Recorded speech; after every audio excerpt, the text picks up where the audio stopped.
Hello, I'm Harry Knopke. I'm delighted to be here with Dr. Richard Heinzl.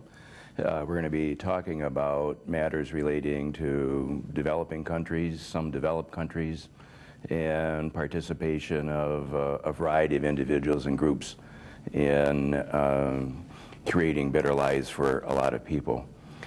For those of you who don't know, I was president of Aquinas College for 9 years. I retired last summer and now am heading the Safe Water Institute.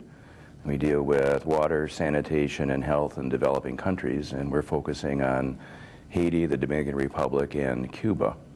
I started out in the medical school a long time ago, and now, in a way, getting back to those professional roots. Richard, how about you? Where did I start out? I actually in medical school as well, and then went on to specialize in preventive medicine, public health, community medicine, so we're in the same zone there. And for whatever reason, I just became incredibly interested in the faraway world and traveling to places in Africa and Asia.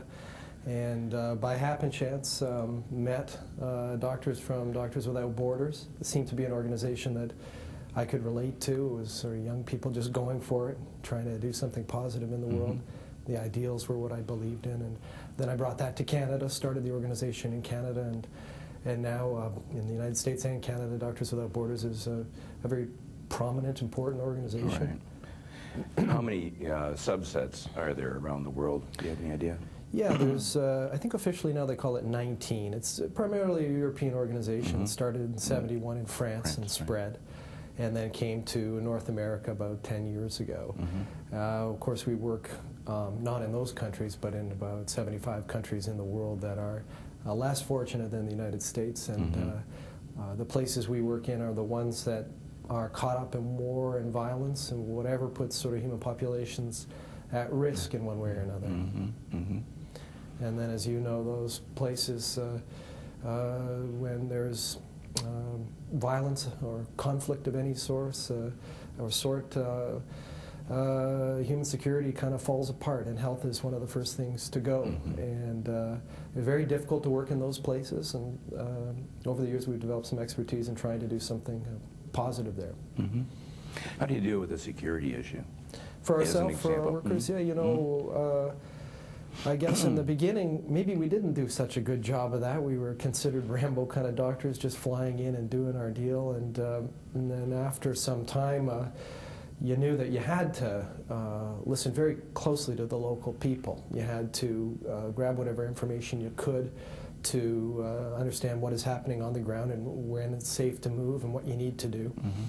That's part of it. The biggest part of it, though, is what we are as an organization. And because we are neutral and independent and non-aligned, and therefore not taking sides of any conflict, we're very often in war zones working on both sides, because we only want to help innocent people and work with them as partners. That means that we are not a threat, and therefore we are not targeted.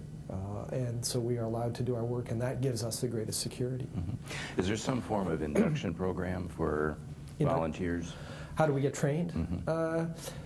You know, at this point now that we've been around for some time, and when we won the Nobel Peace Prize several years ago, we now have the luxury of having more applicants than spots. So we're able to pick and choose people who have the things that you need to have to be able to make a contribution, which is some kind of formal education in health, typically, nurses, doctors, other kinds of health workers.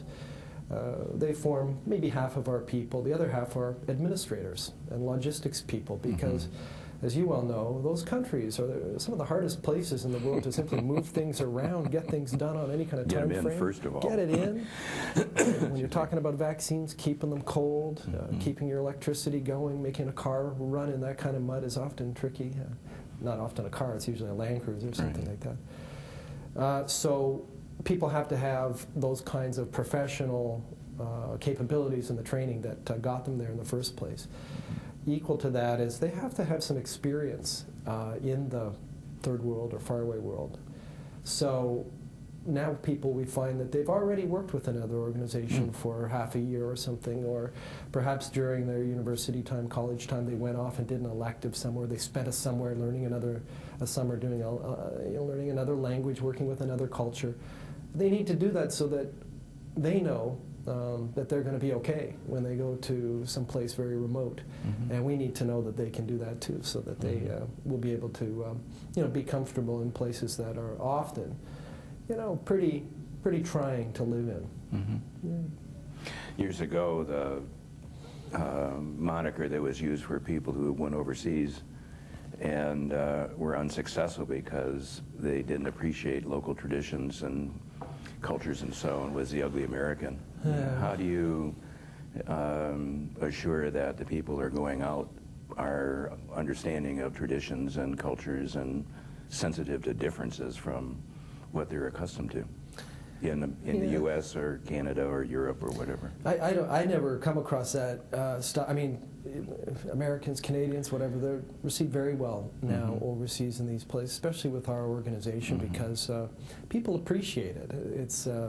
It's a positive. They know, like, why is somebody taking time away when they could be earning big money back home to come and do something in our place? And they're welcomed very universally, which is opposite than oftentimes what happens here in America and Canada. When people come here from far away, we kind of go, what are you doing here? You're taking my job or something like that. So generally it works really well. The people that tend to go are ones that are open to new cultures and trying to understand people and maybe learning a new language or spending time first before you do anything medical or try to build a sanitation water facility or something. Understand, talk to local people, spend a month being there first so that you can work with them as a partner, not as a recipient. And then you're going to make decisions that are on track instead of some great Western American idea, like, hey, we got to do it this way, it used to be like, you imagine, get a high-tech person, works in an intensive care unit, you're going to plop that in the middle of the Congo. Okay, it's real nice until you can't find the replacement light bulb for something and it all falls apart. It was never the right idea in the first place. Sure. The local people will tell you what they need and how they need to get there, and they need partners. They need to be, working with other people on an equal basis, and they'll find those solutions. I think that's a key element. Yeah. On-the-ground partners. Yeah. Right now, there's at least 36 or so organizations around the world that have Without Borders in their name. There's Bikers Without Borders and Compassion Without Borders, which deals with animals. And probably the most well-known are scientists and engineers and reporters and Doctors Without Borders. Do you have any connections with any of these other organizations in the work that you've been doing? Yeah, it comes up on an ad hoc basis in the field. There's no institutionalized formal arrangement between the groups, but I've worked with people from various organizations like that by happen chance, or because they're there and they're good at one thing and we're good at another thing, and there's an opportunity to cross-pollinate and do something. Stuff like that happens. But I think that Without Borders, or in French, the sans frontières idea is a simple phrase that makes sense and resonates now in the world. But it comes on that level. It comes from the level of that it's a good idea, rather than, there's some Without Borders office in Paris that organizes all these world charities, and it just isn't the case. Yeah. What does it say about the world in general that there's so many organizations like this, and what does it say about people who want to participate in that? When I was speaking last night here at college, I tried to make the point that our world is changing rapidly. I see it now so clearly. It's a fact. It is a world without borders. All the telecommunications and technologies and the way we can hop on airplanes and get halfway around the world in the blink of an eye means that ideas and cultures and people are just blending and sharing. And so, whereas it used to, not too long ago, it would take you a month to cross the Atlantic Ocean, and it would take forever for one culture to impact another. It's all a melting pot now. It's blending together, and I always think of it now that there is a kind of world middle class developing, where people are kind of the same all over the world, and as you see this with the kids especially, and if you just close your eyes and listen to them, they sound the same. They sound the same. They want to do the same things. They're really, there's an internal consistency now to this massive middle class of the world, and so that's a world without borders. I think it's a fact. And if I can say, I think it means that that you can't think in isolation anymore. We can't the decisions we make here have an impact over there. Stuff that goes on over there impacts us here now, and so whether you like it or not, we're all part of this world, and I think you should like it, because I think it's tremendous when we can see the world that way, because it's such a rich world, and the people in the world are so wonderful, and sometimes we get the wrong idea in the media. The media tends to cover the negative stuff. But my experience, and I'm sure it's for you too, Harry, overseas, the people are incredible, and it's sustaining to meet them and be with them, and an honor. I've been an advocate for a long time of language and cultural immersion, and have a passing relationship with French and German, not having used them for a while, but that's one of the areas I think that we fall down in this country. The old adage is that a trilingual is someone who speaks 3 languages, a bilingual is someone who speaks 2 languages, and a monolingual is an American. Oh, God, okay. But multi-language capacity is something that's taken for granted in many parts of the world, and I think that's a reflection of a variety of things, historically as well as contemporaneously, the ins and outs of movements of individuals and groups, and that we're all a part of that. Yeah. Yeah, it's funny. Europeans, they're like born speaking about 11 languages. It's something else. And of course, many people I meet in America and Canada who are immigrants, of course, they're speaking 2 or 3 languages. A taxi driver who came from Somalia can speak 4 languages fluently. If sort of an American who grew up here was speaking 4 languages, we'd all go, wow, what an intelligent person. Well, or he's weird. Or yeah, weird. There you go. They're standing out. But the point is, well, that's just super smart people. Yeah. Well, we have about not quite 4 dozen languages spoken just in the public school system in Grand Rapids here. There you go. This used to be a Dutch community predominantly, so it's changed quite a bit over time. Yeah. Was this kind of work on your radar screen when you applied to medical school? It was, and I was cautioned in my interview not to go on too much about it. I had to make sure they got the idea that I wanted to be a good doctor first, and learning all the basic scientific skills you had to have, and so I did that, but my secret agenda was that I wanted in so that I could to do what I wanted, this kind of work, and I hope I did learn the standard kind of medical stuff, and they let me through, so I must have. But the really neat thing about the school I went to, which was McMaster University in Hamilton, was a very different university there. The medical school valued the students' own decisions about how they wanted to learn. It was called self-directed learning. Right, and problem-based. Yeah, you got it. We use that. Yeah, also. so, and here it was that I came along with my ideas about wanting to do something international. I had this strange idea it was important to think about the health of the 1 billion people in our world who live on $1 a day and the next 1 billion who live on $2 a day. I thought somehow that was important. And rather than being told, hey, Richard, you got to memorize your anatomy and pathology and do a multiple choice test, they said, okay, we get it. We'll back you, we'll support you. And they let me go to Africa on an elective, and I got to see firsthand what it was I thought I was interested in, and when I was there, it confirmed for me that this was incredibly important and interesting to me, both on a moral level and also just, frankly, it was fascinating and fun, and a remarkable privilege to be in those countries. And that's the moment that I met the Doctors Without Borders in the field, and so I brought that back, and now we have it here in North America. When I was associate dean years ago, I was facing a mini revolt from some of the medical students who didn't want to go on our 10-week community medicine elective, which I was one of the preceptors for episodically. And the most outspoken young man was adamantly against involving and getting himself involved in that. Wound up working in a small clinic outside Mobile, Alabama. And that was a life-changing event for him. And he went on to Harvard and got into preventive medicine after he did a medicine residency, and now he's working for the CDC, and he goes all over the place. But he learned community medicine principles and preventive medicine despite the fact he refused to do so in a formal way.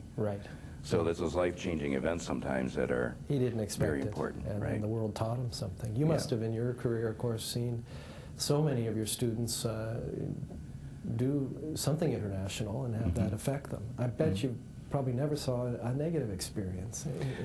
Although it can be tough, and you can take a path that's difficult, not that comfortable sometimes. I think some of the richest, deepest learning comes from that, and it can be life-altering.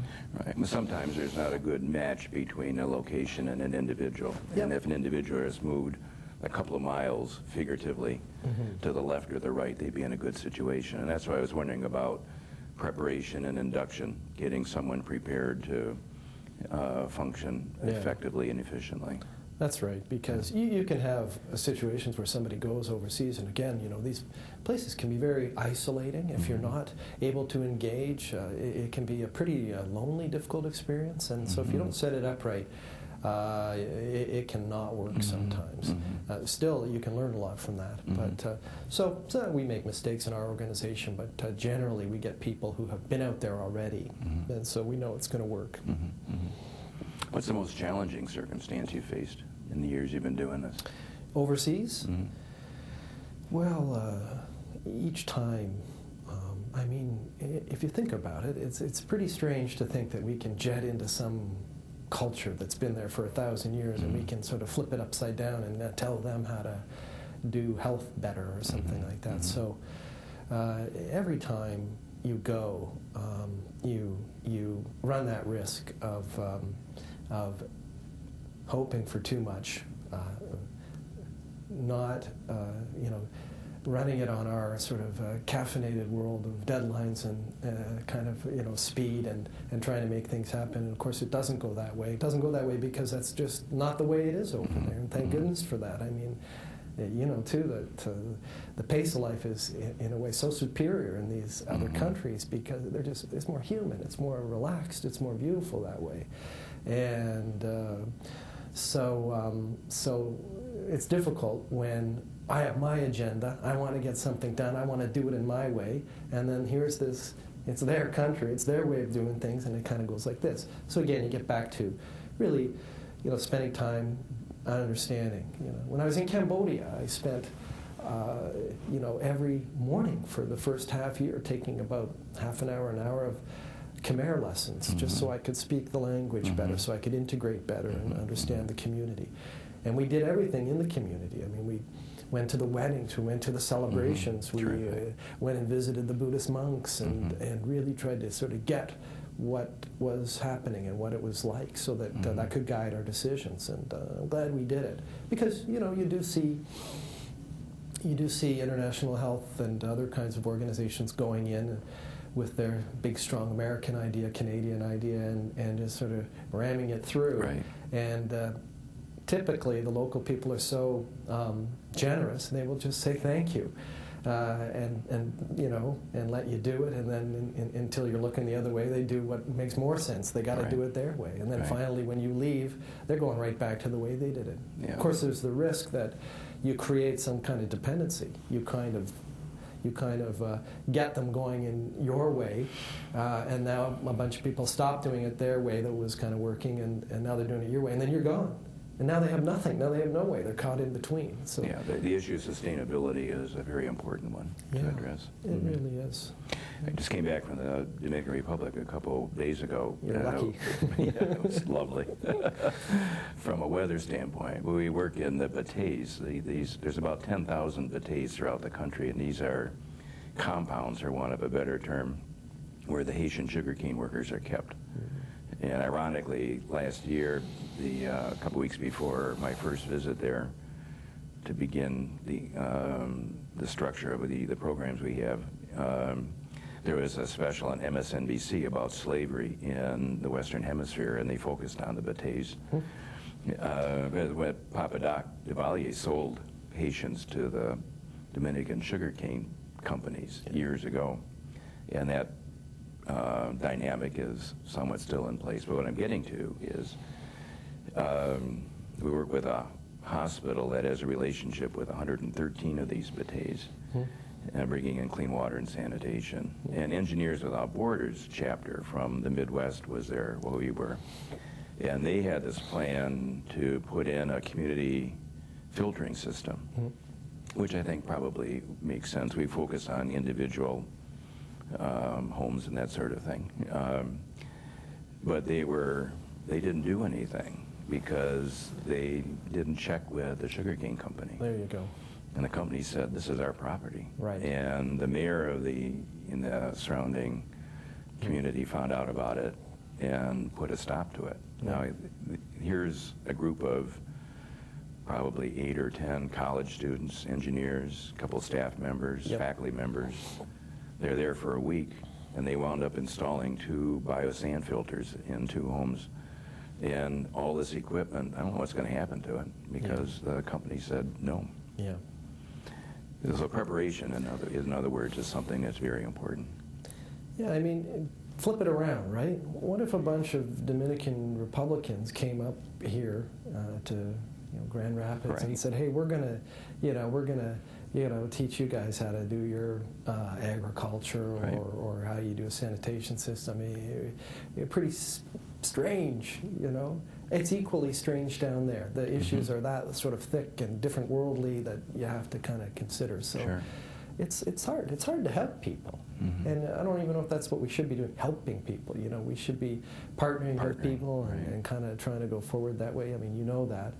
And the kind of work we do too in Africa, I mean, those are some of the toughest places in the world to simply wake up, find your own breakfast, and make a phone call, let alone try to create a new healthcare system in Right. the city. So, a lot of what we do doesn't work, and that's not because we're not trying hard or smart or good intentions. It's just it's difficult, So. It's some hit and miss, obviously, but you learn from your mistakes, and you document them, at least internally, Yeah, and do better the next time. that's all you can do. Yeah. Speaking of time, one of the people I've been working with down there is an American. He's been there in the DR for 15 years or so. We were asking about a particular event that happened that he was responsible for, and he said, well, it happened 3 months ago. Or 3 years ago. He said, I really don't remember. He's on DR time. Yeah. And that's one of the frustrations for a lot of Americans when they come down, as you pointed out. It's not just time, it's everything that's associated with lifestyle. Yeah, it's, and I don't know. I was just at a thing in Toronto where Stephanie Nolan, who's a reporter for one of our biggest newspapers called Globe and Mail in Toronto, she covers what she calls the biggest story in the world, which is the HIV/AIDS epidemic worldwide. She's based in Johannesburg, and people often ask her, well, what can they do? And then she hears about people going over and doing stuff, and she told the story of this group from Canada that went over with some money and supplies, and they went and they built a couple of homes, and they were there for 2 or 3 weeks doing this. And the whole thing was, it's like, what were they kind of really doing there? Why were they there? I mean, why not just give the money and supplies to local people, let them build? They can build homes in their own, consistent way, geographically, how they need to do it, instead of us needing to go over there, because it doesn't need to be that way. But I think the other part of it, and this message for students, of course, is that it's valid to go over there to learn, to see what that world is about, to learn something about yourself, and then utilize that to help shape your career, your pathway in life, so that you can tell for yourself how your actions and what you're going to do in the world actually impacts those places far away. Yeah. I guess. Great advice. Maybe, I should listen to it myself. Yeah, I'm sure you have. Well, on that, I want to say thank you for coming here. And I know that you've opened up a lot of doors, mental and emotional doors for a lot of students around here, and we all appreciate that. I was honored to be here. Thank you. Thanks.